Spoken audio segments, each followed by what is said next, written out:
What if the family you dedicated your life to saw you not as a mother, but as an obstacle? For 75 years, Elizabeth Sterling lived in a gilded cage, believing it was a fortress of love.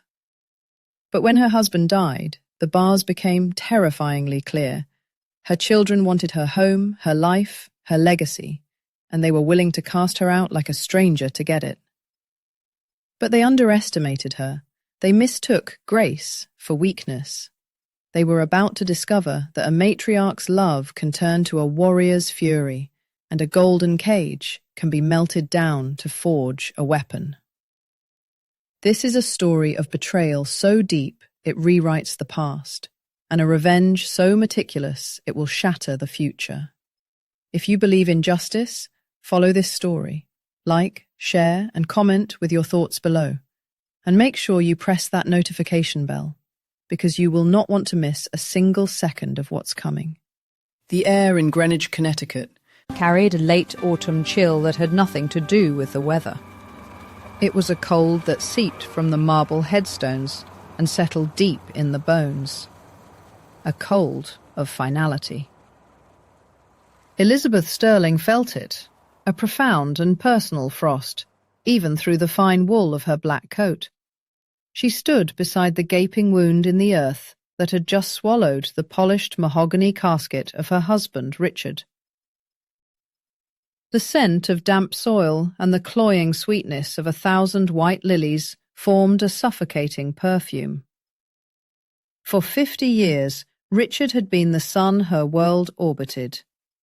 Now there was only a black hole, pulling everything inward. Her grief was a quiet, heavy thing, a physical weight pressing down on her chest. She kept her composure, a lifetime of practice holding her spine straight, her gloved hands clasped, her face a mask of dignified sorrow, hidden behind a thin black veil. This was the last duty she could perform for him, to mourn him properly. But she was the only one performing it. A few yards away, under the mournful sweep of a weeping willow, her son David was pacing. At 52, he still looked like a boy playing dress-up in his father's world. The bespoke suit couldn't hide the perpetual anxiety in his shoulders, or the desperate hunger in his eyes. He wasn't speaking to another mourner, he was speaking into his phone, his voice a low, urgent hum that sliced through the somber quiet. No, Kenji, the projections are irrelevant. The emotional impact on the market is what we leverage. We need to be aggressive, liquidate the speculative assets, all of them, now. The word liquidate hung in the air, a profanity in this sacred space. Elizabeth watched him, a man she had nursed through fevers and celebrated at graduations, and saw a stranger. He wasn't mourning his father. He was carving up the carcass of his father's empire before the earth had even settled. He was so desperate to finally escape Richard's long shadow, to become the titan his father had been. But the only way he knew how was with the money Richard had left behind. This inheritance wasn't a gift, it was his last, desperate chance to prove he was worthy of the Sterling name. Her gaze drifted to her daughter. Amelia, 48, stood with her husband Mark. They were a portrait of curated grief. Amelia's tears were real, Elizabeth thought, but they weren't for her father. They were tears of frustration, of impatience. Mark, a man whose primary occupation was documenting his own existence for a meagre following on Instagram, was a perfect match for her. He had his phone out, but he was more subtle than David. He was filming a story, a slow, artistic pan up the ancient oak tree, a tasteful shot of the distant crowd of black-clad mourners, and finally a quick, carefully framed selfie of his own somber face, eyes glistening. He'd probably tag it #legacy, #family, #hardest day. Amelia leaned into him, her whisper a sharp, sibilant sound like a snake in the grass. The real estate agent from Sotheby's texted me back. He said the comps in this zip code are through the roof. With the main house and the guest house on this much land, Mark, it's a generational asset. The zoning, Mark murmured back, his eyes still scanning for the perfect angle. What about the zoning? Grandfathered in, Amelia said, a flicker of triumph in her voice. We could subdivide. That developer from Scarsdale, the one who built those monstrosities on the old Cabot estate, he's already put out feelers. He said he could have a cheque ready in 30 days. They were talking about her home. The house she had filled with light and laughter, and the smell of baking bread for half a century.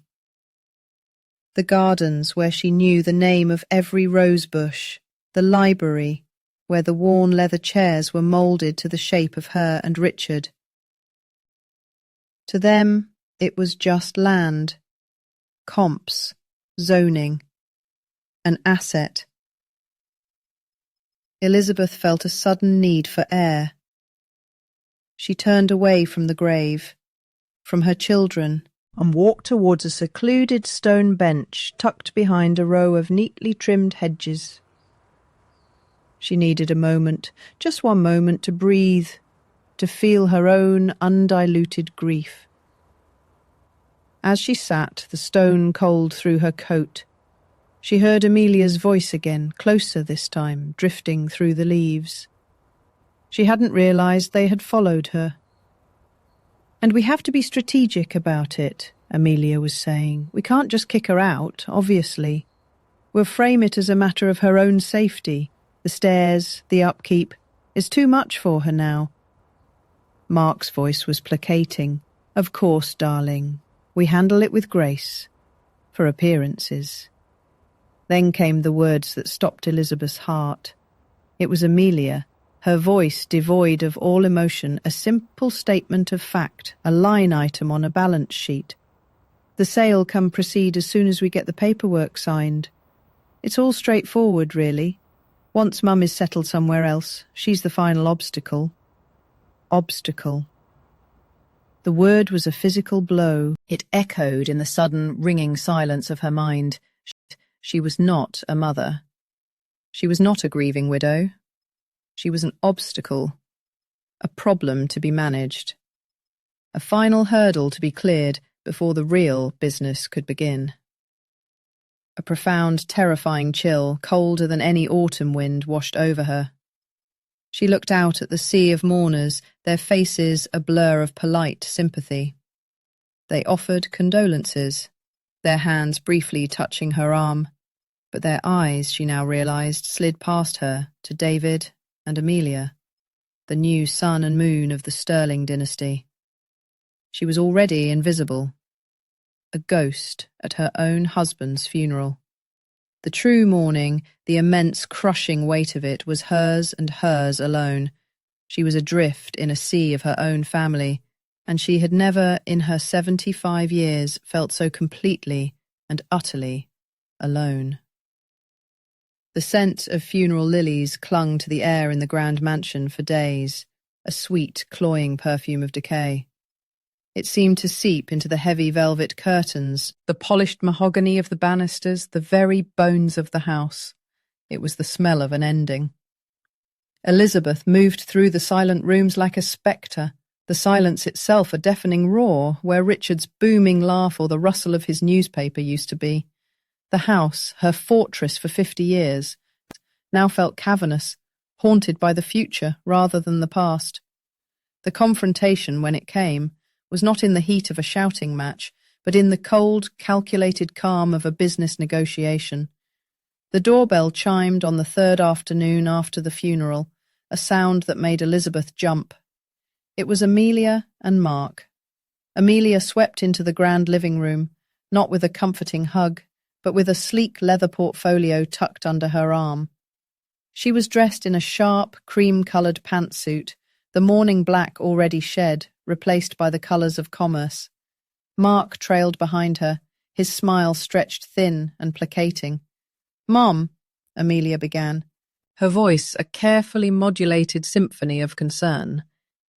She didn't sit on the sofa beside Elizabeth, but on the ottoman opposite her, creating the dynamic of a meeting, not a family chat. She clicked open the portfolio. "Mark and I have been doing some thinking, and we're worried about you. Here all alone in this massive place." She laid out several glossy brochures on the polished surface of the coffee table. The Golden Sunset Villas, Harbour View Senior Living, The Willows at Meadow Creek. The pages showed smiling, silver-haired seniors playing shuffleboard, taking watercolour classes, and laughing together on sun-drenched patios. The images were so aggressively cheerful, so sterile, they were grotesque. "We found some absolutely wonderful communities," Amelia continued, her finger tapping on a picture of a woman in a pristine white tennis skirt. "They handle everything, the meals, the cleaning, the security. There are activities, social events. It's about your safety, Mum, your peace of mind. We've decided it's best to sell." The words were so rehearsed, so full of therapeutic jargon. Downsizing, right-sizing your life, entering your next chapter. It was a speech designed to be unassailable, a fortress of feigned love. Mark nodded along, his face a mask of earnest agreement. "It's about optimizing your lifestyle, Elizabeth," he added, as if her life were a software program in need of an update. Elizabeth looked from the smiling strangers in the brochures to the cold, determined face of her daughter. For a moment, she felt the familiar urge to acquiesce, to be the placid, agreeable mother she had always been. It was the path of least resistance, the role she had played for 5 decades. But then the word echoed in her mind. Obstacle. A lifetime of silent compromises coalesced into a single point of resistance. Her voice, when she spoke, was quiet, but it did not tremble. "No." Amelia blinked, the smooth facade cracking for a microsecond. "No? Mum? What do you mean, no? We're trying to help you." "This is my home, Amelia," Elizabeth said, her gaze sweeping the room, taking in the faint indentation on the armchair where Richard always sat, the portrait of her as a young bride above the mantelpiece, the towering shelves of books she had read and reread. "Richard and I built this house. My roses are in the garden. My memories are in these walls. My life is here. I am not leaving." The pretense of concern shattered. Amelia's face, which had been a mask of gentle persuasion, began to tighten. "Don't be ridiculous. You can't possibly manage this estate on your own. It's a financial and logistical nightmare. The taxes alone are astronomical. We are trying to be responsible." "I am not your responsibility," Elizabeth said, her voice gaining strength. "And this house is not a logistical nightmare. It is my home." "It's our inheritance." Amelia's voice rose, the carefully constructed calm crumbling into raw, ugly frustration. "It's our inheritance that you're just living in, wasting away. Do you have any idea what this property is worth? The opportunities we're missing." "Opportunities?" Elizabeth felt a cold fury rise within her. "Is that what your father's life has been reduced to? An opportunity?" "You are being selfish," Amelia shot back, standing up now, her body tense with rage. "You lived your entire life in the lap of luxury because of the empire Dad built, and now, when it's our turn, you want to cling to this museum, this mausoleum. You are holding our future hostage." The cruelty of the words, the sheer naked greed, was breathtaking. Elizabeth stood as well, her small, frail frame seeming to radiate a sudden, immense power. I gave my life to this family, to your father, to you, and to David. I will not be spoken to this way. This conversation is over. I want you to leave my house. The phrase, my house, was the lit match tossed into the gasoline. Amelia's face twisted into a mask of pure, unadulterated rage. A visage Elizabeth had never seen before. Something primitive and terrifying. The years of resentment, of feeling second best to her father's business, of craving the power and status she felt was her birthright, all boiled over in one monstrous eruption. She took a step forward, her finger jabbing the air. Her voice was no longer a shout, it was a scream, a shriek that ripped through the hallowed silence of the house. Your house? This isn't your house. It's an asset. It belongs to the estate, to us. Get out! Get out of this house right now, or I swear to God I will call the cops and have you removed for trespassing. Trespassing. The world went silent. The colour drained from the priceless Persian rug, from the vibrant oils in the paintings, from Amelia's enraged face. Elizabeth felt nothing. A vast, white, silent emptiness opened up inside her. She was no longer a mother. She was a squatter, a trespasser in the home she had created. The cruelty was so absolute, so unthinkable. It bypassed pain and went straight to a state of catatonic shock. She didn't answer. She didn't cry. She didn't even look at her daughter again. Wordlessly, she turned. She walked out of the living room, her steps measured and even. She walked past the grand staircase, her hand not even grazing the banister she had polished 1,000 times.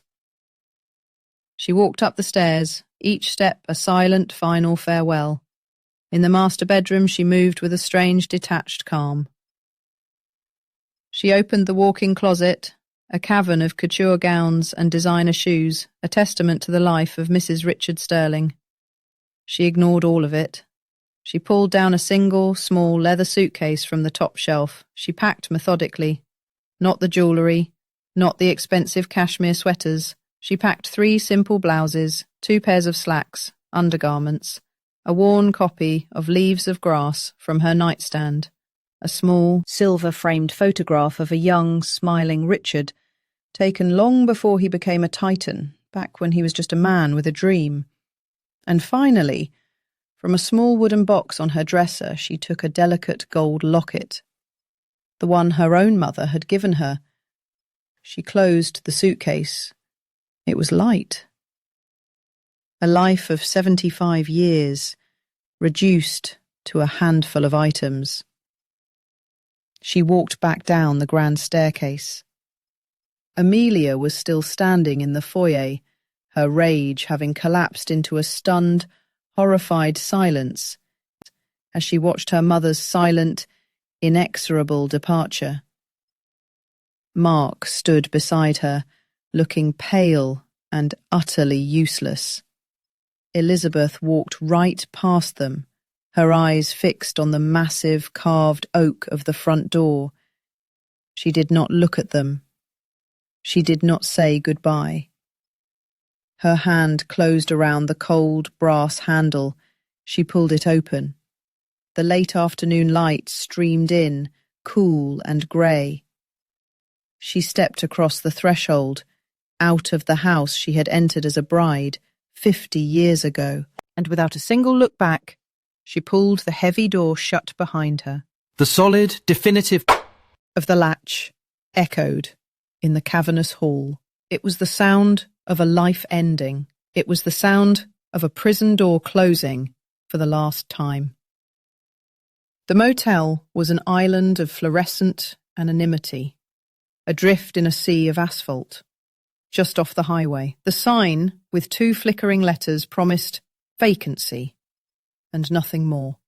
Elizabeth paid in cash, using a name she plucked from a distant memory of a childhood friend. The room smelled of industrial disinfectant and stale cigarette smoke, a chemical cocktail designed to erase the ghosts of 1,000 transient lives. The bedspread was a stiff, scratchy synthetic, patterned with abstract, meaningless brown and orange swirls. The hum of the ice machine down the hall was a constant, monotonous drone. It was the absolute antithesis of her home, of her life. It was a non-place, and for that, she was grateful. She placed her small suitcase on the luggage rack and sat on the edge of the stiff bed. For hours, she just sat. The numbness that had enveloped her in the house, the protective shock that had allowed her to walk away, held her in its grip.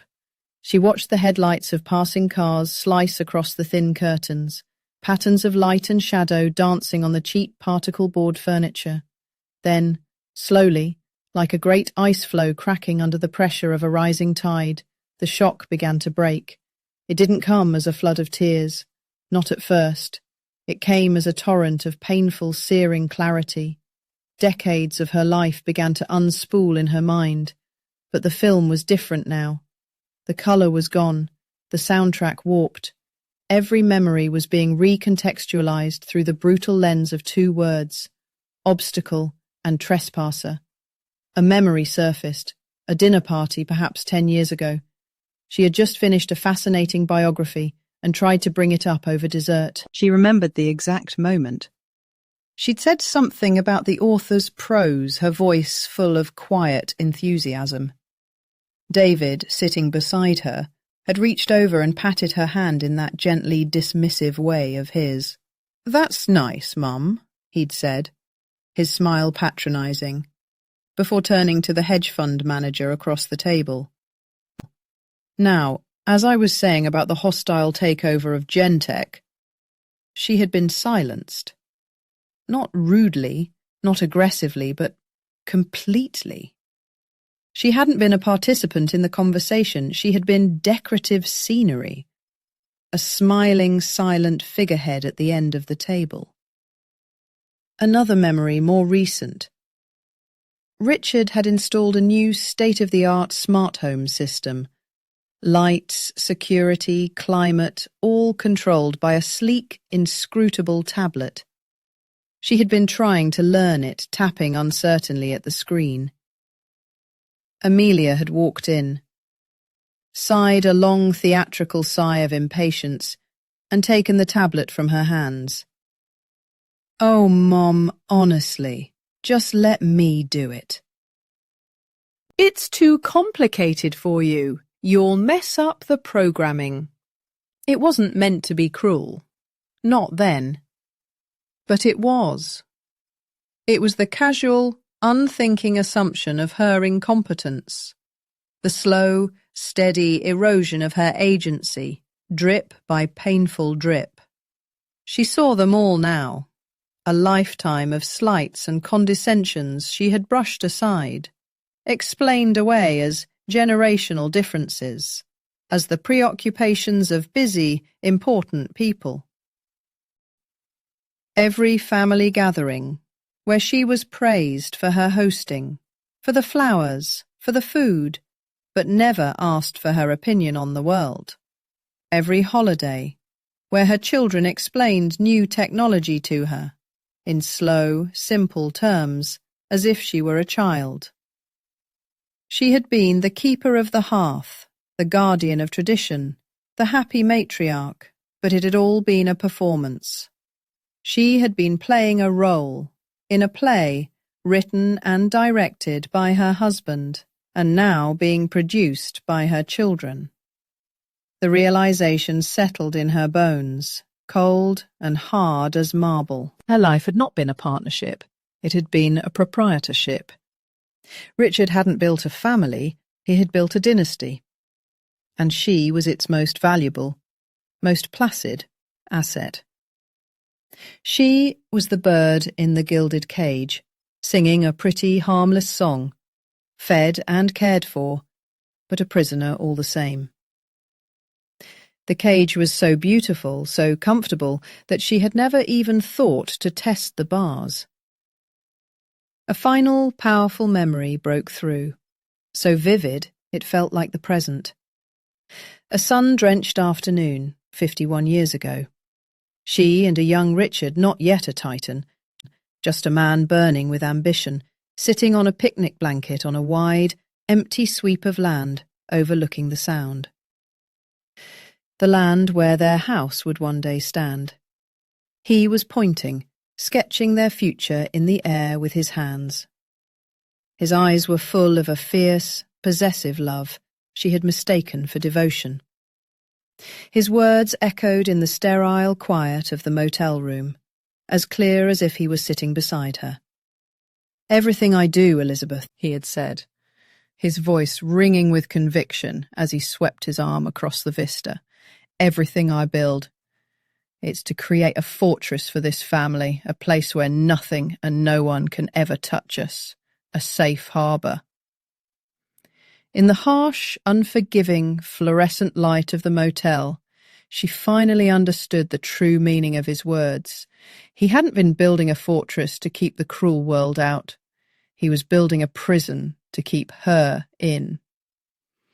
A beautiful, opulent prison where she would be safe, cared for, and utterly controlled. He wasn't her protector, he was her warden. And her children, her own flesh and blood, were not her heirs. They were simply the new jailers, ready to transfer her from one cell to a smaller, more manageable one. The grief she felt for Richard curdled, soured into something else. The shock from Amelia's threat hardened, calcifying from a brittle, fragile thing into a core of cold, adamantine resolve. This was not the end. This could not be the end. The story of Elizabeth Sterling would not conclude with her disappearing quietly into a room that smelled of bleach and despair. The tears finally came, but they were not the hot tears of sorrow or self-pity.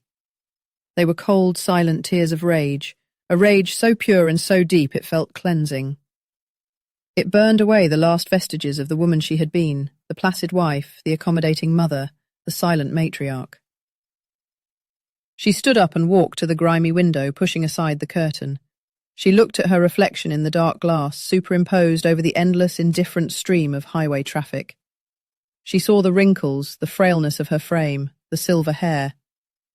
But for the first time in 50 years, she saw past the reflection of Mrs. Richard Sterling. She saw the eyes of Elizabeth, a woman she barely knew anymore, a woman who had just been pushed out of a cage, a woman who was, for the first time in her adult life, terrifyingly, exhilaratingly free. And in that freedom, a new thought began to form. Not a plan, not yet, but the seed of one. They had called her an obstacle. They had no idea what kind of obstacle she was about to become. The silence of the hotel room was a physical weight. It pressed down on Elizabeth, a sterile, anonymous quiet that was so different from the resonant silence of her home, filled with the ghosts of 50 years of living. For a full day and night, she had done nothing but sit in the single armchair, the television dark, the city lights painting shifting patterns on the wall. The shock had frozen her, locking her limbs and thoughts in a state of brittle stillness. But now, a slow thaw was beginning.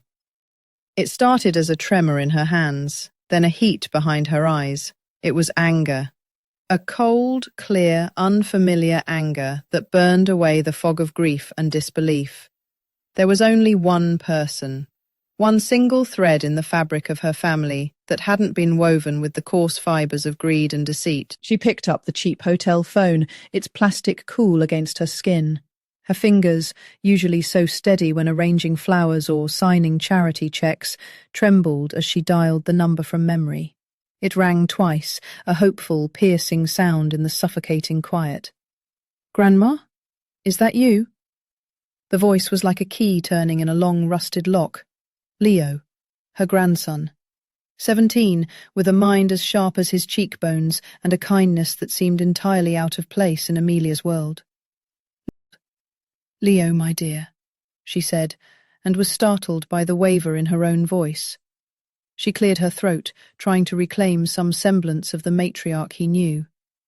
Yes, it's me. Are you okay? You sound off. Is everything all right at home? Home.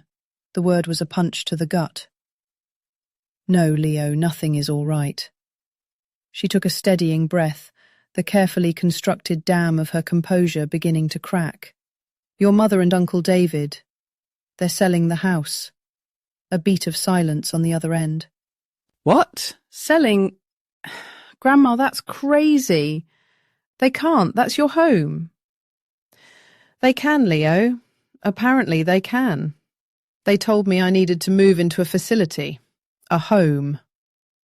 The word tasted like ash.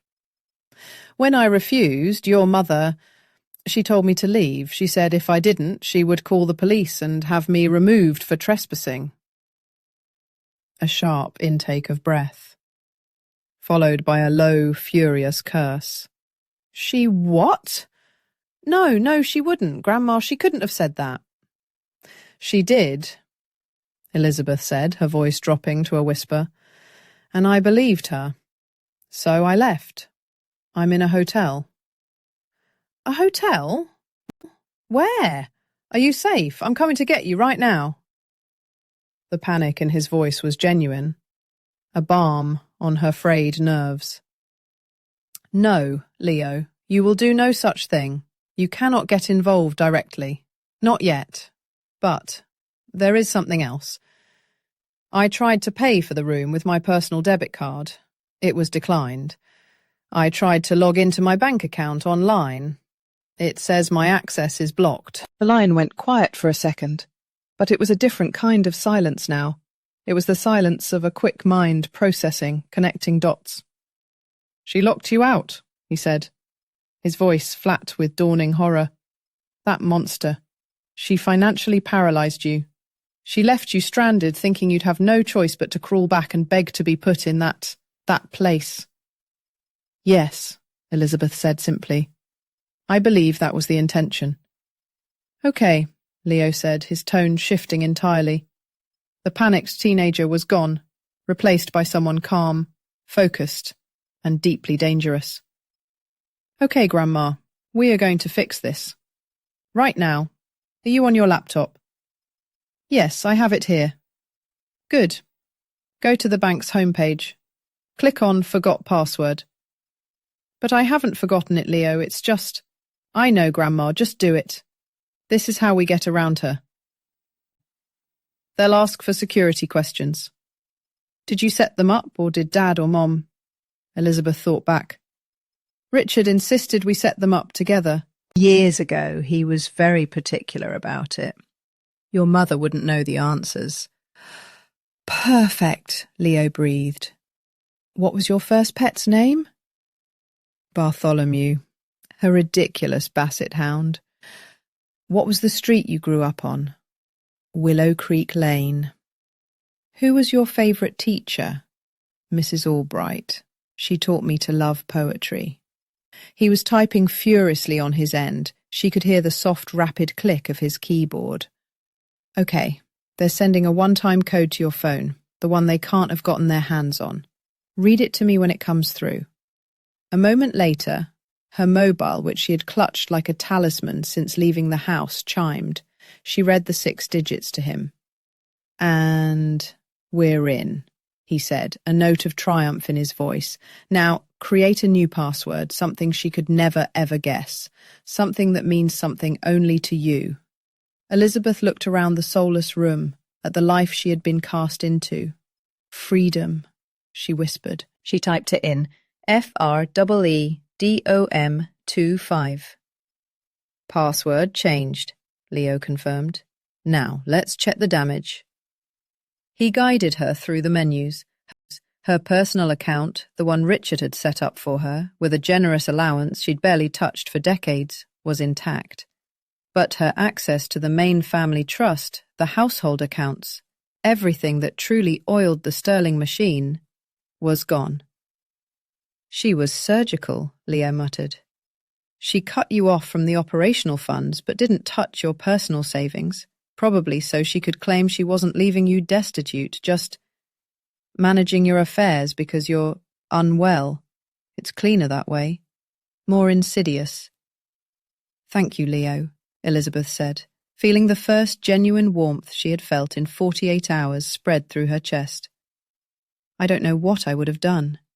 You would have figured it out, Grandma. You're the toughest person I know. But you don't have to do it alone. I'm with you, whatever you need.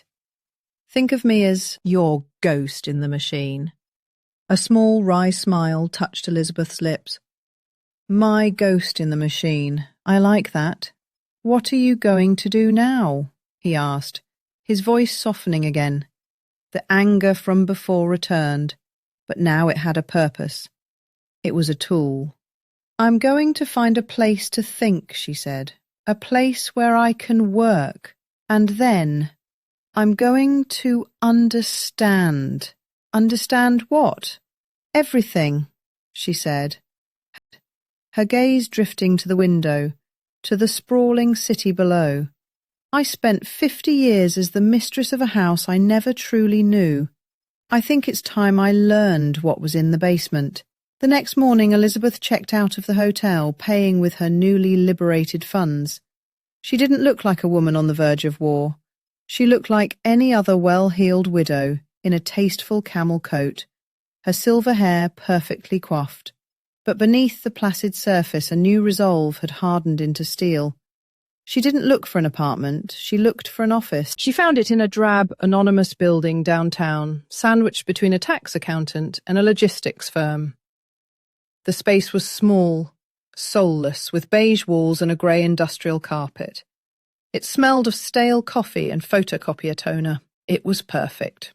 She paid 3 months' rent in cash, signing the lease under the name Eve Abbott. Eve, the first woman. Abbott, from a word meaning father or leader. It felt right. Her first act in her new headquarters was to sit at the cheap metal desk with her laptop. Using the corporate credentials Richard had insisted she memorize for emergency purposes, credentials Amelia had clearly overlooked in her targeted digital assault, she logged into the portal for Sterling Industries off-site archival storage. It was a high-security facility in a different state, housing decades of company history. With a few clicks, she arranged for a shipment. Not just a few files, everything. All of it. Every financial ledger, every partnership agreement, every blueprint, every corporate minute book from the company's inception until the present day. The request was so large, it triggered an automated fee confirmation. A staggering sum that she approved without a moment's hesitation. 3 days later, they arrived, 2 grim-faced couriers, wheeled in dolly after dolly of sealed archival boxes. They stacked them against one wall until they formed a solid fortress of cardboard and paper. When they left, Elizabeth stood alone in the room, the sheer volume of the past threatening to suffocate her. This was Richard's world, the one she was never invited into. The one discussed in hushed tones behind the closed doors of his study. He had always told her she needn't worry her pretty head about such things. Her domain was the house, the children, the charity balls. His was the battlefield of commerce. Now, the battlefield had been delivered to her door. She made a pot of coffee on a cheap machine she'd bought and pulled the first box from the top of the pile. The label read, Incorporation and Early Partnerships, 1983 to 1985. She sliced the packing tape with a letter opener, the sound unnaturally loud in the quiet room. The smell of old paper, dry and dusty, rose to meet her. It was the smell of secrets. For days she worked. She started at dawn and left long after the sun had set, the city lights a glittering in different tapestry outside her window. She ate sandwiches at her desk, the crumbs mingling with the dust of decades-old documents. Her life fell into a simple monastic rhythm: coffee, paper, contemplation. She was not just looking for money or leverage. That was Amelia's game. Elizabeth was looking for the truth. She needed to understand the man she had married, the foundation upon which her gilded cage had been built. She pored over blueprints for factories she'd never seen, partnership agreements written in dense legalese she forced herself to decipher. She saw the ruthless genius of her husband in the margins of contracts, in the aggressive terms of acquisition. He was a conqueror, and this was his map of the world he had subjugated. She felt a strange, detached admiration for his skill, mingled with a growing chill. It was in the second week, deep in a dusty, leather-bound ledger from 1985, that she found it. The book was a record of foundational capital and initial profit sharing. Richard's name was there, on every other line. But next to it, with equal prominence, was another name. Arthur Vance, co-founder. And next to his name, the same notation, over and over. 50%. Arthur Vance. The name sparked a dim, dusty memory. She closed her eyes, trying to bring the ghost into focus. He hadn't been a ghost then. He'd been vibrant, loud, full of life. A brilliant engineer, Richard had said, the heart of the operation, while Richard was the head. She remembered his laugh, a booming thing that used to echo through the half-finished halls of their first big house. She remembered him arguing with Richard in the study, his voice passionate, Richard's low and cutting. And then, nothing. He had died. A tragic boating accident, Richard had told her. They had been out on the lake, testing a new hull design. A sudden squall, the boat capsized. Richard had barely made it back to shore. Arthur, a poor swimmer, had not. She remembered the funeral. A small, sad affair.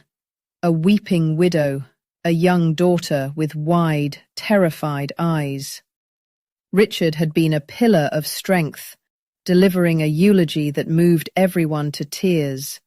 He had been so devastated, so full of grief for his lost friend and partner. But the ledger in front of her didn't tell a story of grief. It told a story of transactions, cold, hard numbers. She kept digging, pulling out financial records from the following years. And there it was, a separate, discreetly managed account. A recurring monthly payment, substantial and precise, labelled A. Vance Widows Fund. It started the month after Arthur's death. Hush money, she thought, the phrase appearing in her mind with cold certainty. This wasn't the gesture of a grieving friend supporting a partner's family. This was a line item in a budget, a liability being managed. She followed the trail of payments year after year, 1986, 1987, through the 90s, into the new millennium. The amount never changed. It was a constant, silent presence in the company's finances. And then it stopped, abruptly. The last payment was made in October of 2005. After that, the fund, the account, the name Vance, they vanished completely from the records. Why? Why 2005? Why would you suddenly stop paying hush money after 20 years? Unless the threat was gone. Unless the person you were silencing was silenced for good. A new question, cold and sharp as an icicle, began to form in her mind, pushing aside all others. What really happened on that boat? And what happened in 2005? Her hands were shaking again, but not from fear. It was the electric tremor of proximity to a terrible truth. She picked up her phone and called her ghost in the machine. Leo, it's me. I need your help again. Anything, Grandma. What's up? I have a name for you, she said, her voice steady, belying the storm inside her. Arthur Vance. He was my husband's business partner. He died in a boating accident in 1985. And I have a year for you. 2005. See what you can find that connects those two things. Arthur Vance, 2005. Got it. Leo said, no questions asked. I'm on it. I'll call you as soon as I have anything. Elizabeth hung up and stared at the wall of boxes. It no longer looked like a fortress. It looked like a tomb. Leo worked through the night, fueled by black coffee and a fierce, protective loyalty to his grandmother. The name Arthur Vance was easy enough to find. The initial search results brought up old business articles from the early 80s, praising the dynamic duo of Sterling and Vance, the architect and the engineer, poised to revolutionize the industry. Then the digital trail went cold, replaced by a handful of archived local news articles from late 1985. Local entrepreneur drowns in tragic accident. The reports were sparse on details, quoting a visibly distraught Richard Sterling, who was the sole witness. The official cause was accidental drowning. The case was closed within a week. It was a clean, neat tragedy. Too neat. Leo dug deeper. He searched for Arthur's family. He found an obituary for a Helen Vance, Arthur's widow, who had passed away in 2005. The date of death was in late October. The same month, the payments from the widow's fund had stopped. Coincidence? Leo didn't believe in them. The cause of death was listed as cancer, a long illness. It was plausible, but the timing felt convenient. He kept searching, branching out, using more creative search strings. Arthur Vance, plus Richard Sterling, plus suspicious. Sterling Industries, plus cover-up. Most of it led to dead ends, conspiracy theory forums with no credible sources. He was about to give up for the night when he tried a long shot. Catherine Vance plus Richard Sterling. Catherine was the daughter, the little girl with the terrified eyes Elizabeth had vaguely remembered. The first few results were nothing. A generic social media profile for a middle-aged woman in another state. But then, buried on the 5th page of the search results, was a strange link. It was a URL for a blogging platform that had been defunct for years. The blog was titled A Daughter's Truth. The author was listed as KV. The link was dead, but Leo knew what to do. He copied the URL and pasted it into the search bar of an online archive, a digital library of the Internet's past. And there it was. A ghost. A digital echo from 2011. The website materialized on his screen, stark and simple. The posts were few, written in a furious, desperate burst over the course of a few months before falling silent. Leo's blood ran cold as he began to read. October 15th, 2011. Post title, His name was Arthur Vance. My name is Catherine Vance. 26 years ago, Richard Sterling murdered my father. He didn't use a gun or a knife. He used a boat, a lake, and a story about a storm. He let my father drown, and then he built an empire on his corpse.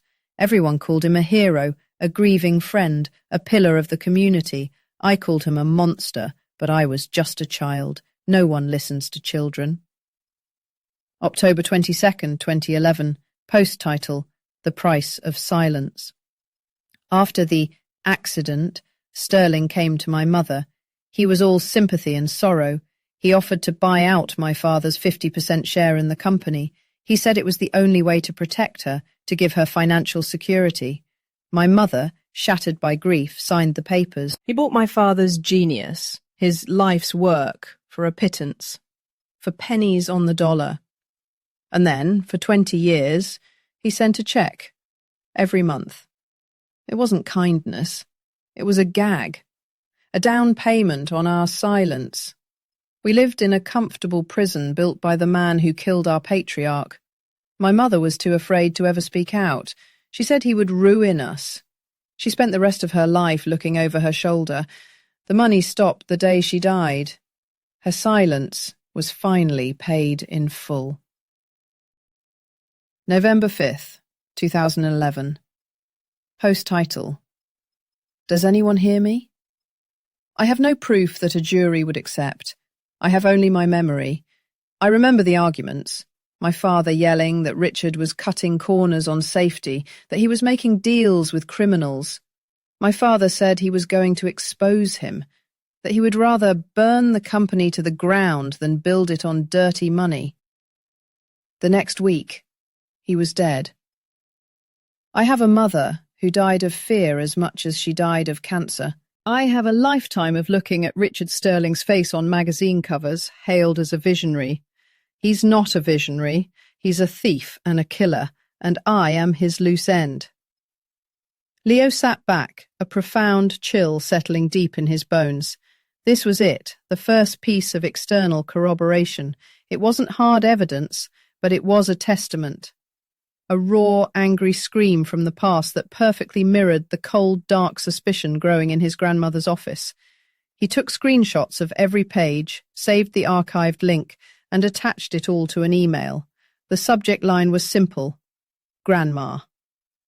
In the sterile quiet of her office, lit only by the blue glow of her laptop screen, Elizabeth opened the email. She clicked on the link, she read Catherine's words, and the floor dropped out from beneath her world. The vague memories, the unsettling feelings, the cold numbers in the ledger, they all snapped into horrifying focus. Catherine's raw, unfiltered grief and rage reached across the decade and took hold of Elizabeth's heart. She wasn't just a grieving widow. She wasn't just an angry, discarded old woman. She was the wife of a potential monster. The matriarch of a family whose entire legacy, whose very name, was built upon a crime. The foundation of her gilded cage wasn't just lies, it was a man's life. Elizabeth stood up and walked to the window. She looked down at the city lights, but she didn't see their beauty. She saw a web of secrets and power, Richard's web, her family's web. And she knew, with a certainty that was as terrifying as it was liberating, that she was going to burn it all to the ground. It was a single, almost irrelevant detail buried deep in a blog post from over a decade ago, a line Catherine Vance had written about her father, Arthur. He loved the water, but he hated storms. He built a little boat shed at the back of the Sterling property, a place to tinker and hide when the sky turned grey. The Sterling property. Her property. A boat shed.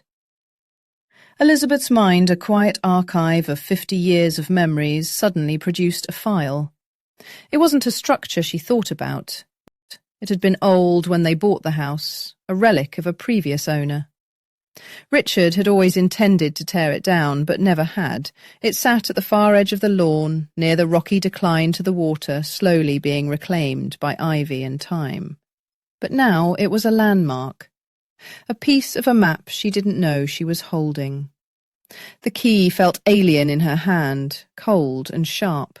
She stood on the marble steps of her own home, a ghost in the afternoon sun. Leo had confirmed it via text. Amelia was at a charity luncheon, David was at the club for his weekly golf game. The house was empty. She felt the tremor in her fingers as she slid the key into the lock. It was an act of trespass, a violation of the new order her children had declared. The tumblers clicked, a sound as loud as a gunshot in the silent, manicured stillness of the neighbourhood. The heavy oak door swung inward, releasing the familiar scent of lemon polish and old money. Her scent, the scent of her life. She didn't pause in the grand foyer. She didn't look at the portraits or the vases filled with fresh flowers, maintained by a service she no longer controlled. She moved with a singular purpose, her heels clicking softly on the hardwood floors, a sound that no longer belonged there.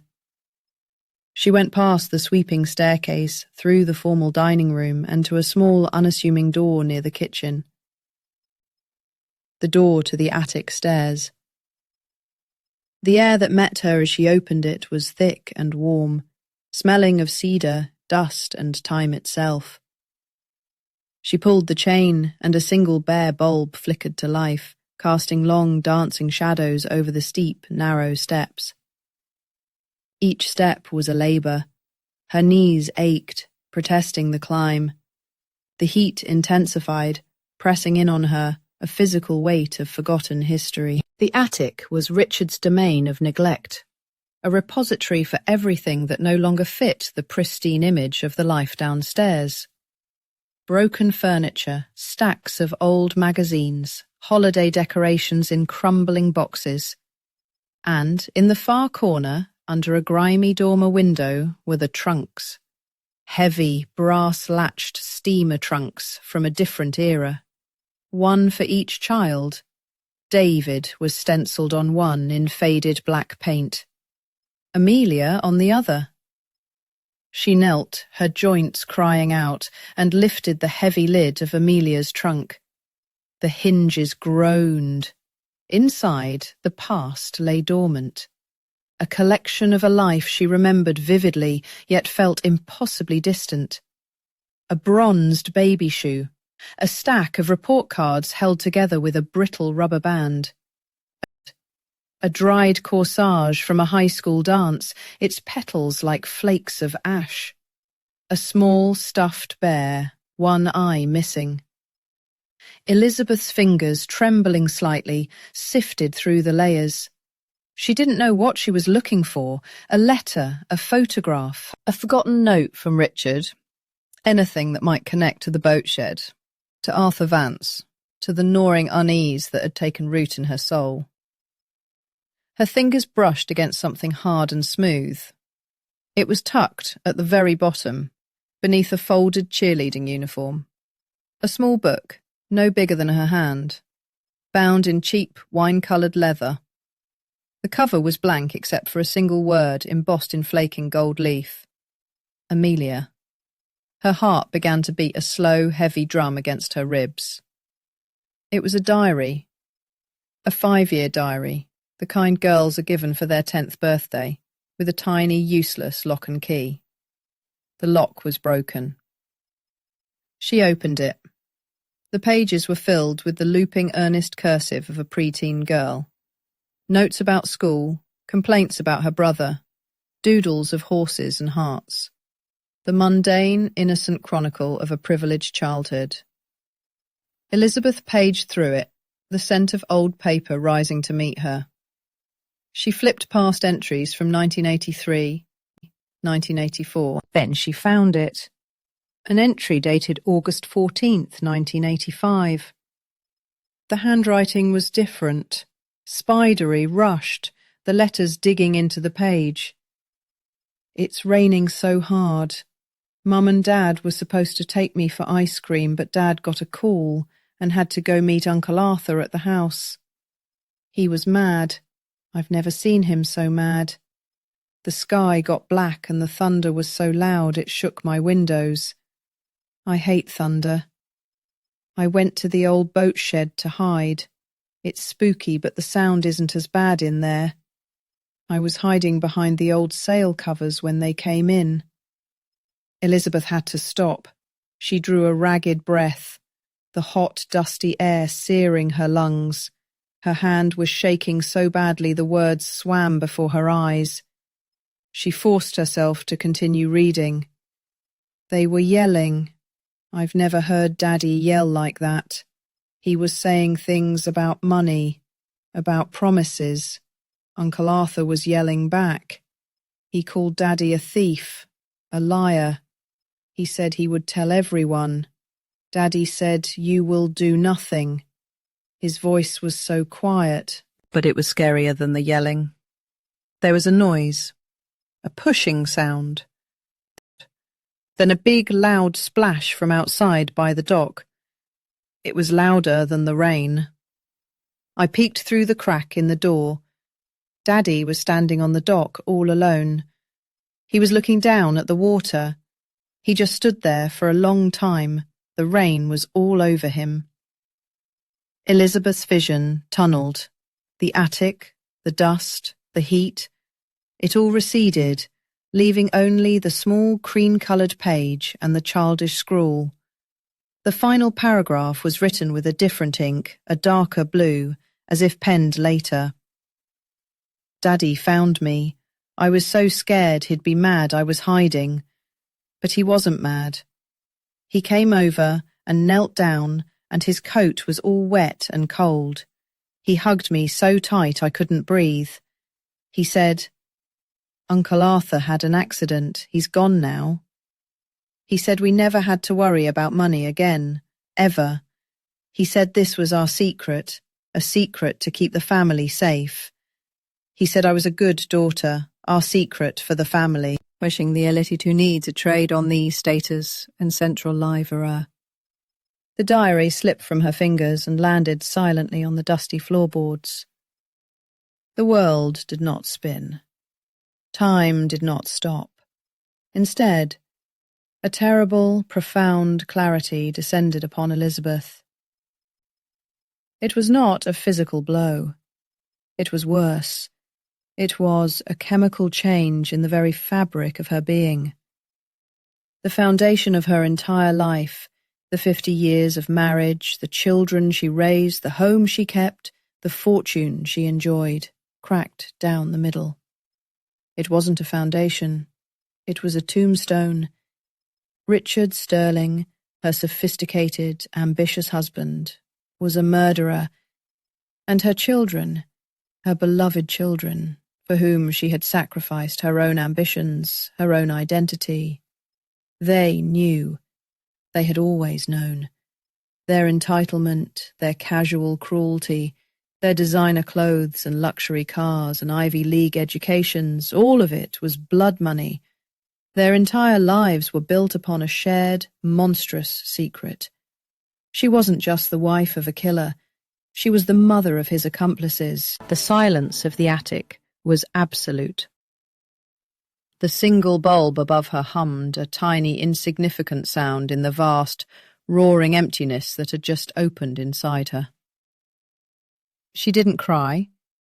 The capacity for tears seemed to have been burned out of her. She picked up the diary, her movements slow and deliberate, and placed it carefully into her handbag. Then she closed the trunk, stood up on aching legs and walked back down the stairs, out of the heat and dust, and into the cool, polished lie of her home.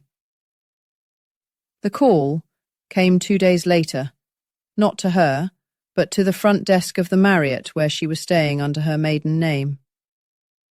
A sleek black town car pulled up outside, and a man in a suit too sharp for the bland hotel lobby approached the concierge. Moments later, there was a firm knock on her door. Elizabeth opened it to find a severe-looking man holding a leather folio. "Elizabeth Sterling?" he asked. His voice was as starched as his collar. "Yes." He didn't offer a hand or a smile. He simply opened the folio and handed her a thick sheaf of papers. "You've been served." He turned and walked away without another word. Elizabeth closed the door, her heart a cold, hard knot in her chest. She sank onto the edge of the impersonal king-sized bed and began to read. The language was dense, impenetrable legalese, but the heading was stark and clear. Emergency petition for conservatorship, filed by David Sterling and Amelia Sterling Prescott, the petitioners, against her, the respondent. The document claimed, with chilling authority, that she was no longer competent to manage her own affairs or make decisions regarding her personal welfare, that she was, in effect, a danger to herself. It was a weaponized version of their concern, polished to a legal sheen by a high-priced law firm known for its corporate ruthlessness. And then came the declarations, sworn statements from her own children. Amelia's was first. It was a masterpiece of fabricated anecdotes. "On the day of my father's funeral," she had written, "my mother became agitated and confused, referring to guests by the wrong names and asking repeatedly when Richard was coming home. She seemed to not grasp the finality of his passing. A lie. Elizabeth had grasped it more than anyone. In the weeks following, another paragraph read, her behaviour grew more erratic. She accused me of stealing household items that were later found in odd places, such as a silver picture frame she had placed in the freezer. She has been leaving the house at all hours, and we are deeply concerned she may wander off and come to harm. The picture frame in the freezer. A memory sparked. Amelia, as a teenager, had done that as a prank, hiding her father's car keys in the ice tray. They were weaponizing her own memories against her. David's declaration was colder, more focused on the financial threat she supposedly posed. My mother has recently been attempting to access large sums of money from joint accounts, funds she has never managed before. She speaks of grand, nonsensical plans and has become paranoid, believing the family is conspiring against her. Her cognitive decline, coupled with this newfound financial impulsivity, places the entire family estate, my father's legacy, at grave risk. It was brutal. It was efficient. It was a cage of words designed to strip her of her credibility, her agency, her very personhood. They weren't just trying to sell the house anymore. They had panicked. Her quiet disappearance, her failure to break down and retreat to a nursing home as they planned, had terrified them. Their greed had curdled into aggression. They were trying to have her declared legally insane, to silence her, permanently. This wasn't just about the money, this was about the secret. They were moving to neutralize the one person who could expose the truth they had guarded their entire lives. The petition was not just a legal document, it was a preemptive strike. The first wall she had to tear down. The first thing you need to understand, Elizabeth, is that this is not about truth, it's about performance. Sarah Chen sat across from her in a sterile conference room, a space of blonde wood and brushed steel that felt 1,000,000 miles from the dusty attic. Sarah was in her late 40s, with sharp, intelligent eyes and a calm that was more reassuring than any empty platitude.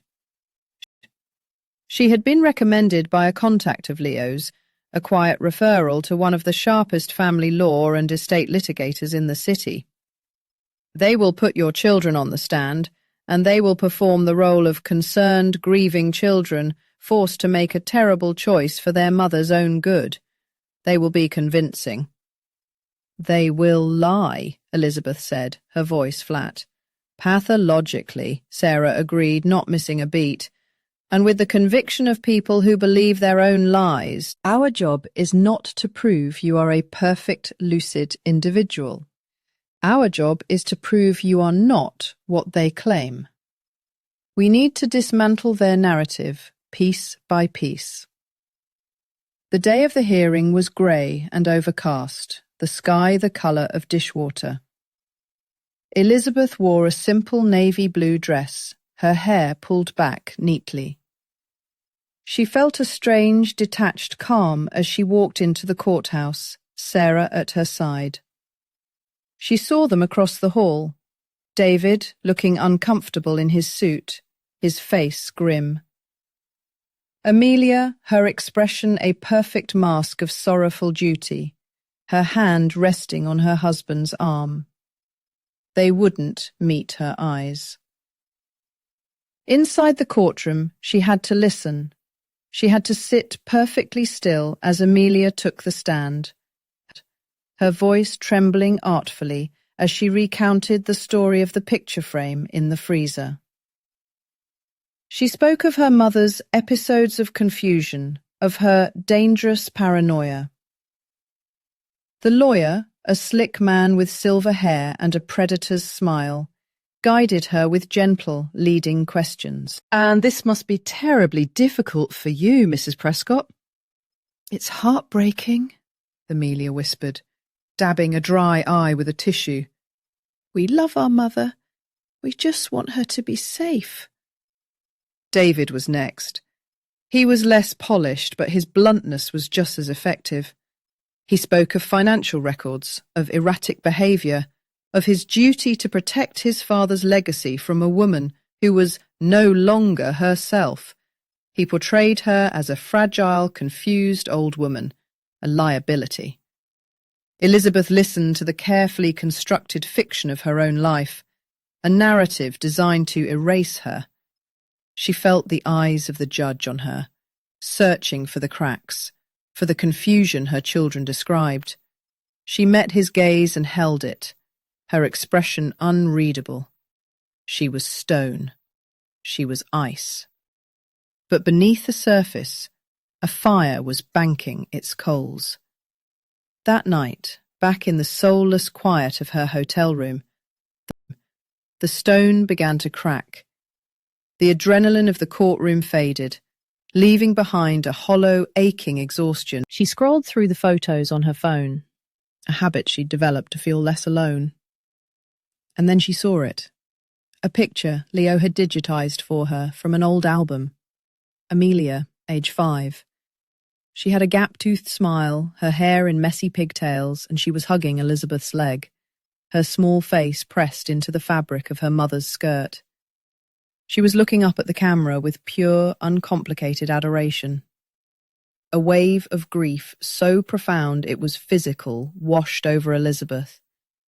It was a pain that bypassed thought and struck deep in her cells, in the primal place where a mother's love resides. That little girl was her daughter, the child she had rocked to sleep, whose fevers she had cooled, whose scraped knees she had kissed. The memory of that small, warm body, the smell of her hair, the sound of her laughter, it all came rushing back. How could she do this? How could she set in motion a plan that would utterly destroy that child, even the grown, corrupted version of her? Her hand trembled as she picked up the phone. Sarah's number was on the screen. She could call her. She could say it was a mistake, that she couldn't go through with it. Let them have the house. Let them have the money. Let them have their secret. What was justice worth if it meant annihilating her own flesh and blood? The agony of the choice was a physical vice around her chest. She was a mother. That was the role she had played her entire life. It was the only identity she had left. Her thumb hovered over the call button. But something stopped her. A flicker of the cold resolve that had carried her through the day. She put the phone down. With a shaking hand, she opened her handbag and took out Amelia's diary. She forced herself to open it to the bookmarked page. She forced her eyes to read the words again. He hugged me so tight I couldn't breathe. He said Uncle Arthur had an accident. He's gone now. He said we never had to worry about money again, ever. He said this was our secret, a secret to keep the family safe. She saw it then, not the innocent child in the photograph, but the 12-year-old collaborator who chose a life of luxury over a man's life, the girl who traded her conscience for a promise of security. And that girl had grown, nurtured by that secret, into the woman who stood in the foyer of her own home and screamed at her.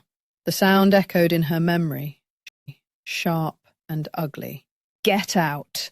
Get out, or I swear to God I will call the cops and have you arrested for trespassing. The image of the 5-year-old with the gap-toothed smile dissolved. In her place stood the cold, furious face of her adult daughter, her eyes filled not with love, but with rage and entitlement. The love in Elizabeth's heart, that vast, agonizing, unconditional love of a mother, did not fade. It shattered, it died, and in the silent, gaping void it left behind, something else took root, something cold and hard and sharp as forged steel. The Avenger looked at the diary, at the phone, and knew what she had to do. She was no longer just a mother. She was a consequence. The meeting took place in Sarah Chen's office. the three of them seated around the large glass table. Elizabeth, Sarah, and Catherine Vance. Catherine was in her early 60s, her face etched with a history of quiet grief and stubborn defiance. Her eyes, the same piercing blue as her father's, in the one photo Elizabeth had found, scanned the room, wary and guarded. She had been fighting this battle alone, in silence for 40 years. Being summoned here was a risk she was not sure she should have taken. "Thank you for coming, Miss Vance," Sarah began, her tone professional but gentle. "Your message was intriguing," Catherine said, her voice raspy. She looked at Elizabeth. "You were his wife." It wasn't an accusation, just a statement of fact, heavy with the weight of all that was unsaid between them. "I was," Elizabeth replied, her own voice steady. "And I was as deceived as you were for 50 years. She didn't waste time with pleasantries. She opened her briefcase and laid the first item on the table, the old accounting ledger, open to the page detailing the 50-50 partnership agreement between Richard Sterling and Arthur Vance. Then she placed the records of the monthly payments to the A. Vance Widows Fund and the final page showing the abrupt cessation of those payments in 2005. Catherine stared at the documents, her fingers tracing the faded ink. "I always wondered why it stopped," she murmured, more to herself than to them. "They said the fund had been exhausted, a market downturn." "That was a lie," Elizabeth said softly. She paused, then took out the final piece of evidence, the small wine-coloured diary. She slid it across the polished glass surface. "This is what really happened." Catherine picked it up, her brow furrowed in confusion. She opened it to the marked page. As she read, the colour drained from her face. Her breath hitched, her hands began to shake, the same way Elizabeth's had in the attic. She read the entry once, then a second time, her eyes wide with a dawning, horrified vindication. When she looked up, her eyes were swimming with tears that had been held back for 4 decades. "He killed him," she whispered. The words hung in the air, a truth finally spoken aloud. "My blog! I always knew it. I wrote it, I screamed it into the void, and everyone called me a hysterical, grieving daughter. They said I was obsessed." "You were right," Elizabeth said. "All this time you were right." For a long moment the two women simply looked at each other across the table. Two strangers bound by one man's crime. One, the victim's daughter. The other, the killer's wife. In that shared gaze, a silent, powerful alliance was forged. "So, we go to the police," Catherine said, her voice gaining strength, a new hard edge to it. "We give them this. They can finally open an investigation." Sarah Chen cleared her throat gently. "I'm afraid it's not that simple. The murder happened in 1985. The statute of limitations for homicide in this state has long since expired. A prosecutor would never take the case. Richard is dead, and while Amelia's diary is a powerful piece of corroborating evidence, it might not be enough to secure a conviction against her for conspiracy or accessory after the fact, especially after so much time has passed. It would be a brutal, public fight with a very uncertain outcome." Catherine's face fell. The hope that had flared in her eyes moments before seemed to dim. "So that's it? He gets away with it?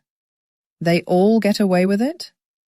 "No," Elizabeth said, and her voice was so cold, so devoid of doubt, that both Sarah and Catherine turned to look at her. "They don't get away with it. Prison is too simple. It's an ending. I don't want an ending. I want a reckoning.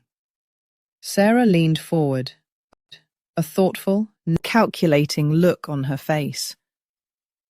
There's another way, she said slowly, picking up the old ledger. The murder may be beyond the reach of the law, but the motive is not. She tapped the page detailing the partnership. Sterling and Vance, 50-50. When Richard Sterling killed your father, Ms. Vance, he didn't just take his life. He stole his half of a company. He stole 40 years of innovation, of patents, of intellectual property that your father created. A new kind of understanding began to dawn on Catherine's face. The entire Sterling fortune, Sarah continued, her voice precise and sharp as a scalpel. Every skyscraper, every stock option, every dividend, every charitable donation is predicated on that original theft. It is the fruit of a poisoned tree. We are not going to sue for wrongful death. The damages would be significant, but manageable for an estate of that size. No, we are going to sue for the complete and total restitution of 40 years of profits derived from stolen intellectual property.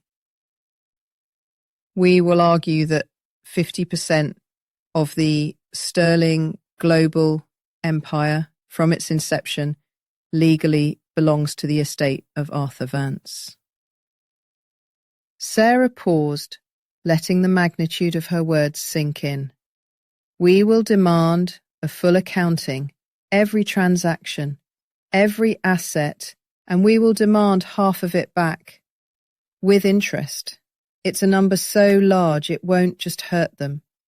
It will bankrupt them. It will dissolve the company, force the sale of every property, including the house. It will turn the Sterling name from a symbol of success into a synonym for fraud and murder. It's not a prison sentence. It's total financial and social annihilation. Silence descended on the room. Catherine Vance stared at Sarah, then at Elizabeth. A slow, predatory smile spreading across her face for the first time. It was the smile of a woman who had been handed a sword after a lifetime of fighting with her bare hands. Elizabeth felt nothing but a cold, clear sense of purpose. She had found her weapon. It wasn't a gun or a knife, it was the law, twisted back on itself. It was the truth, weaponized into a financial instrument of absolute destruction. Her children had tried to cage her with lies and legal documents. She would bury them with the truth, and a lawsuit so devastating it would erase their very existence. The loving mother was dead and buried. In her place sat a queen, planning the ruin of her own corrupted kingdom. The soft hum of the climate control system was the only sound in the grand foyer, a sterile whisper against the Italian marble floors. It was a sound Elizabeth had lived with for 50 years, a constant low-grade thrum that had become the background music to her silent life. Tonight it sounded different, expectant. The air itself seemed to hold its breath. The chime of the doorbell was sharp, clinical. It cut through the quiet.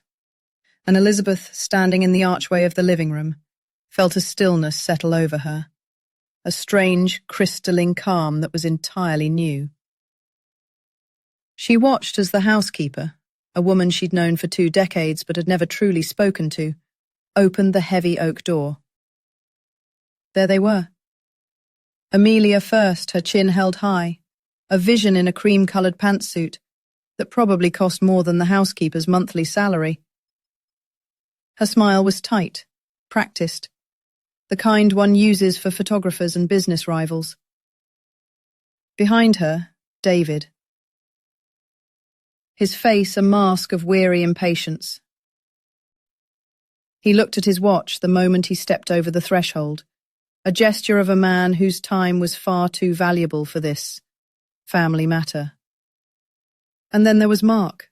Amelia's husband slunk in behind them, a high-end vlogging camera already mounted on a small gimbal in his hand. He panned the foyer with a predatory smoothness, his eyes not seeing the space but framing it. "Incredible establishing shot," he murmured, more to his imagined audience than to anyone present. "The light in here, just gorgeous, a testament to the Sterling legacy." He winked at Amelia, who gave him a thin, indulgent smile. "Mark, please," she said, her voice a low murmur, though there was no real admonishment in it. "This is a sensitive moment." "Of course, darling. Authenticity is key," he replied, turning the camera lens toward Elizabeth. "Elizabeth, you look, well, contemplative." Elizabeth didn't answer. She just watched them. The kestrel watching the mice. She saw Leo then, coming down the grand sweeping staircase. He had his phone in his hand, his expression carefully neutral. His eyes met hers for a fleeting second. A silent acknowledgement that the board was set, the pieces in motion. "Leo," David said, his tone clipped. "Good, you're here. Your grandmother wanted you present for this." He made it sound like an unfortunate but necessary concession. "Wouldn't miss it," Leo said, his voice flat. He slumped into a large armchair in the corner of the living room, away from the main seating area, and immediately focused on his phone, thumbs starting to move with practiced speed. "For God's sake, can you put that thing away for 5 minutes?" Amelia sighed, waving a dismissive hand. "This is important." "It's fine," Elizabeth said, her voice startlingly clear in the cavernous room. "Let him be. Please, come in, sit down." She gestured toward the pair of ornate sofas that faced each other over a massive mahogany coffee table, the same sofas where she had hosted governors and foreign dignitaries, the same sofas where she had sat, a silent accessory, while Richard held court. Her children sat, their posture radiating a confidence that bordered on arrogance. They were on home turf, or so they thought. They believed they were here to finalize the terms of her surrender. Mark circled them with the camera, a documentarian of his own triumph. "Okay, people, let's find the heart of the scene," he said, crouching low. "Amelia, maybe you could move a little closer to your mother? A gesture of reconciliation. David, you look powerful, stoic. The rock of the family, love that. Mark," David gritted out, his patience fraying, "turn it off. Just getting some B-roll, bro. This is our story.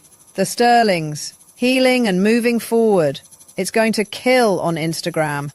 The algorithm loves a redemption arc."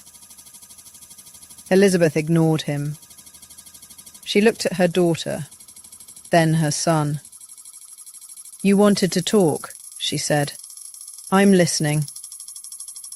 Amelia took a deep breath, composing her features into a mask of gentle concern. It was a performance Elizabeth had seen 1,000 times, one Amelia had perfected since she was a teenager. The performance of the reasonable, caring daughter dealing with a difficult, emotional parent. "Mother," she began, her voice soft and patronizing. "We're here because we love you. You have to know that everything we've done, everything we're doing, is because we are worried about you." "Worried," Elizabeth repeated, the word tasting like ash in her mouth. "Yes," David chimed in, leaning forward, elbows on his knees. He adopted the tone he used in board meetings when he was about to deliver a non-negotiable directive. "You haven't been yourself, Mum. The erratic behaviour, the wild accusations, The incident with the lawyer. It's clear you're not capable of managing your own affairs anymore. The stress of Dad's passing has been too much. We found a wonderful place for you, Amelia continued, picking up the thread seamlessly. It's not a home. Not really. It's a community. Silver Creek Estates. It has a golf course, a heated pool, art classes. You'd be with people your own age. You'd be safe. Safe, Elizabeth echoed, her gaze unwavering. And we could finally put this house on the market, David said, Getting to the heart of it. It's a liability. The upkeep, the taxes. It's a drain on the estate. Selling it is the only sensible financial decision. So you can have your inheritance, Elizabeth stated. It wasn't a question.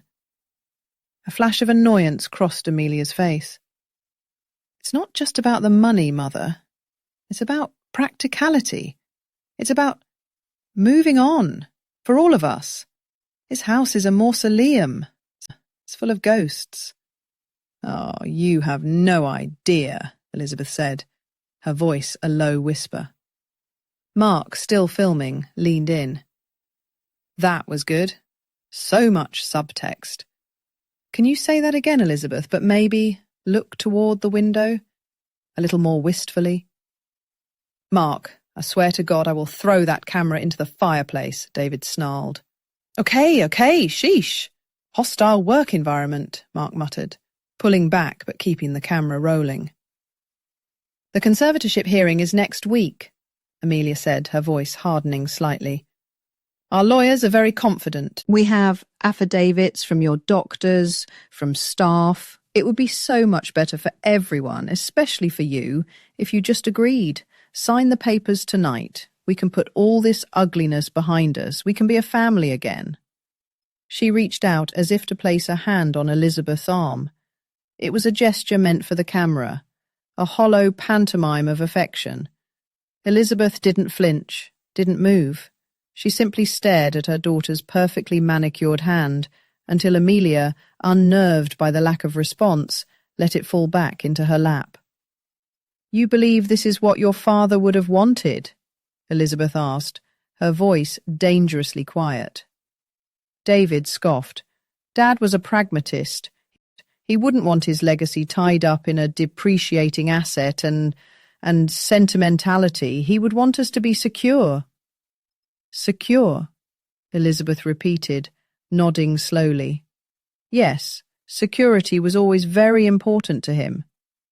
He built this entire life to be secure. Exactly, Amelia said, sensing a breakthrough. So you see, it's the right thing to do. For the family, for the sterling name.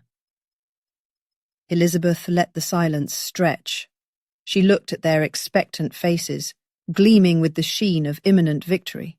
She saw the greed in her son's eyes, the cold ambition in her daughter's. She saw the pathetic, vapid hunger for validation in her son-in-law. And in the corner, she saw Leo, his face illuminated by the glow of his phone, a silent, digital angel of vengeance. The hum of the climate control seemed to fade, replaced by the frantic beating of her own heart, a drumbeat calling her to battle. Thank you for sharing your thoughts, she said, her voice suddenly stripped of all warmth, all maternal softness. It was a different voice, the voice of a woman who had nothing left to lose and everything to reclaim. Now, it is my turn to speak. The shift in the room was instantaneous. It was as if a barometric pressure system had suddenly dropped. Amelia and David straightened up, their confident smiles faltering. Mark instinctively tightened his grip on his camera. Elizabeth rose from her chair. She didn't seem frail anymore. She seemed monumental. She walked over to a heavy credenza against the far wall, a piece of furniture they had passed 1,000 times and never truly seen. From a wide, flat drawer, she pulled out a stack of old leather-bound ledgers. They made a heavy, solid thud as she placed them on the mahogany coffee table in front of her children. "What is this?" David asked, his voice laced with irritation. Mother, we are not here for an accounting lesson. This is absurd. On the contrary, David, Elizabeth said, opening the top ledger. The pages were yellowed, the ink faded but still legible. Her finger, steady and sure, traced a line of entries. This is the only lesson that has ever mattered. She turned the book around for them to see. This is your father's private ledger from 1984. I want you to look at this recurring entry. A. Vance Widows Fund. A monthly payment. Quite generous for the time. Amelia squinted at the page. Vance? Who is that? Arthur Vance, Elizabeth said, a voice cold and clear. Your father's first business partner, the co-founder of Sterling Industries, the man who held 50% of the company. The man whose genius your father built his empire upon. She let that sink in before placing a second set of documents on the table. They were photocopies of old newspaper articles, the headlines stark. Wealthy inventor dies in tragic boating accident. Community mourns loss of visionary Arthur Vance. David waved a hand dismissively. This is ancient history. A tragic accident, yes, but it has nothing to do with... Doesn't it? Elizabeth interrupted, her eyes boring into his. She picked up another ledger from 2005. The payments to the Widows Fund stopped, abruptly. In the same month that Catherine Vance, Arthur's daughter, started a blog asking questions about her father's accident. A flicker of something, recognition, fear passed through Amelia's eyes. She glanced at David, who was staring at his mother, his jaw tight. Mother, this is insane, Amelia said, her voice rising. You're rambling. This is exactly what we're talking about. You're becoming delusional. Am I? Elizabeth's voice was soft, but it carried the chilling weight of absolute certainty. She reached into the folder one last time. She didn't pull out another ledger or a news clipping. She pulled out a small stack of photocopied pages, bound with a simple paperclip. The paper was different. It was lined with the faint, faded blue lines of a school notebook. The handwriting on it was round, loopy, and unmistakably a child's. She said nothing. She simply slid the pages across the polished surface of the table.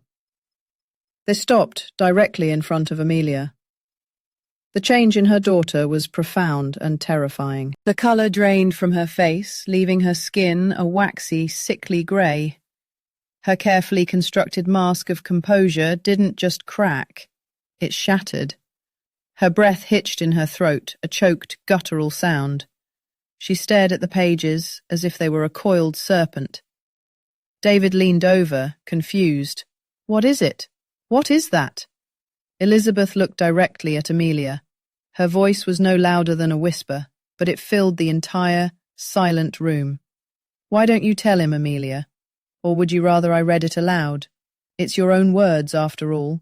From your diary. You were 12 years old. David snatched the pages. His eyes flew across the childish script. Elizabeth watched his face, the slow, dawning horror replacing his confusion. She watched his knuckles turn white as he gripped the papers. Daddy and Uncle Arthur were yelling on the boat, Elizabeth recited from memory, her voice a dead, emotionless monotone. Daddy was so angry. I heard a big splash. Then it was quiet. Later, Daddy held me. He told me Uncle Arthur went away on a long trip. He said it was our secret now. A special secret. Just for us, so that our family would never, ever have to worry about money again. Silence. A profound, suffocating silence that was heavier than any sound. The only movement was the slight tremor in David's hand. Mark had finally, completely, lowered his camera. His mouth was hanging slightly open, the idiotic vlogger persona gone, replaced by the slack-jawed look of a man who has just witnessed a car crash. Amelia finally broke. A terrible, ragged sob tore from her throat. But it wasn't a sob of remorse. It was a sound of pure, animalistic panic. "No," she whispered, shaking her head. "No, no." "Yes," Elizabeth said, her voice like a shard of ice. "All of it. The house, the cars, the schools, your trust funds, your entire life. Paid for with the blood of a man your father murdered. A truth you have known, a truth you have carried for 30 years. You weren't just a child who was told to keep a secret. You were an accomplice who cashed the check every single day of your life." David looked up from the pages, his face ashen. He looked older, broken. The swaggering CEO was gone, replaced by a terrified boy. "What have you done?" He whispered. "I've done what should have been done 40 years ago," Elizabeth said. She stood straighter, a judge delivering a final verdict. "You were so worried about your conservatorship hearing next week. You needn't be. It's been cancelled. In fact, the lawsuit Catherine Vance filed against the estate has also been withdrawn." A flicker of desperate hope sparked in Amelia's eyes. "Then, don't you understand?" Elizabeth's voice was laced with a chilling pity. "That was never the real fight. That was a distraction. The real settlement happened this morning. I, as the executor of the Sterling estate, met with Catherine Vance and her lawyers. I signed a full, legally binding confession on behalf of the estate, acknowledging the theft, the fraud, and the murder." The heir left the room. All liquid assets, every stock, every bond, every dollar, in every account tied to the Sterling name, has been transferred into a trust for the heirs of Arthur Vance, Elizabeth continued, her voice relentless. "It is a sum that covers 40 years of stolen intellectual property, compounded interest, and punitive damages. It is a number so large it would make your father choke." She let the words hang there, a death sentence. "The wealth you were so eager to claim," she said, her voice now completely devoid of any emotion, a flat, dead thing, "was never yours to begin with. I just gave it back."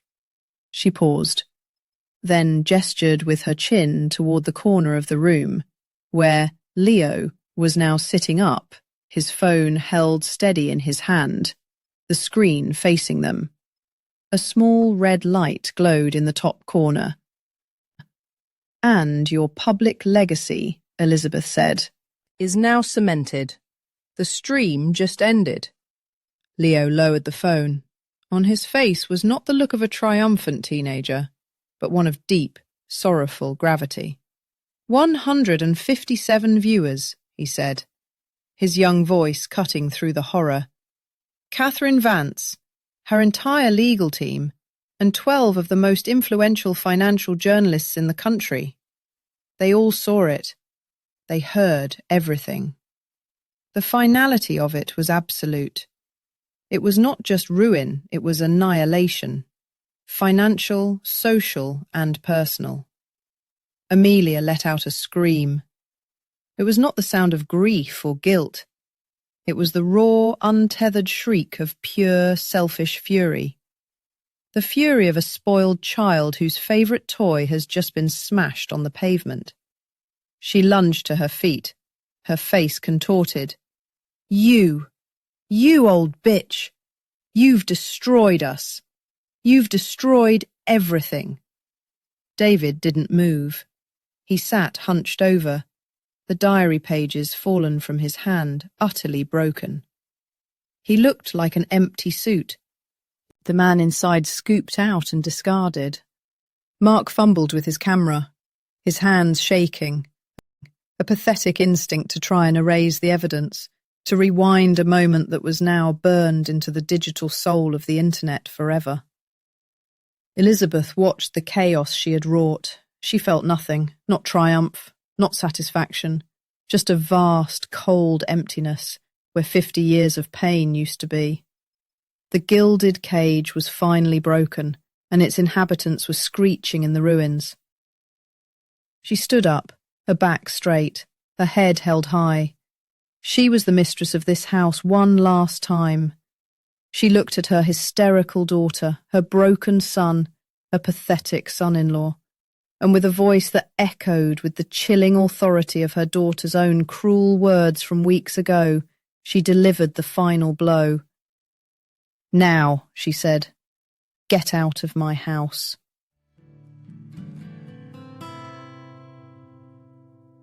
Six months later, the air no longer hummed with the sterile sound of climate control. It whispered with the salty breath of the Pacific Ocean. The light wasn't filtered through heavy brocade curtains. It streamed, bright and clean, through the large picture window of a small cottage perched on the Oregon coast. The Greenwich mansion had been sold, its contents auctioned off to cover the last of the restitution.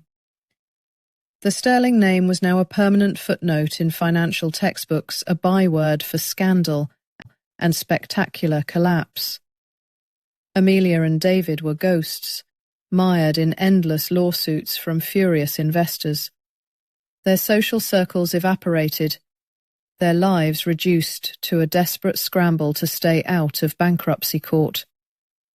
Elizabeth poured herself a cup of tea and sat down at her small kitchen table. Her laptop was open. A smiling face looked back at her.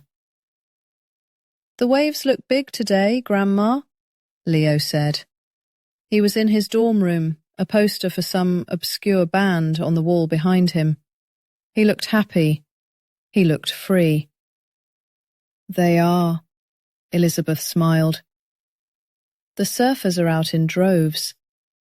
They look like little black seals from here." "Oh, Professor Albright tripped over the projector cable again in sociology today," he said, laughing. "It was epic. He went down like a sack of potatoes." Elizabeth laughed with him, a real, genuine laugh that reached her eyes. It was a sound that had been a stranger for a very long time. They talked for another 20 minutes, about his classes, about a funny-looking bird she'd seen on her walk that morning, about nothing and everything. It was the simple, easy currency of love, a currency her children had never known how to trade in. "Gotta run, Grandma. Study group. I'll call you Sunday?" "Of course, dear. Work hard. Love you." "I love you too, Leo." She closed the laptop. The silence that filled the small cottage was different from the silence of the mansion. That had been a heavy, oppressive silence, a silence of things unsaid, of truths ignored. This was a light, peaceful silence. It was the silence of solitude, not of loneliness. She walked outside onto her small wooden deck. The sea air was sharp and clean, scouring her lungs. Below, a small patch of earth was sectioned off, her new garden. It wasn't a grand, manicured estate. It was small, a little wild, but it was bursting with life. Vibrant green shoots, the promising buds of lavender and rosemary, the stubborn, cheerful faces of seaside daisies. She knelt down, her hands sinking into the cool, dark soil. It felt real. It felt honest. She was alone. She had traded a family for justice, an empire for a patch of dirt by the sea. And as she gently cleared a weed from the base of a young rosebush, She felt the warmth of the afternoon sun on her back, and knew, with a certainty that settled deep in her bones, that she had never been more free.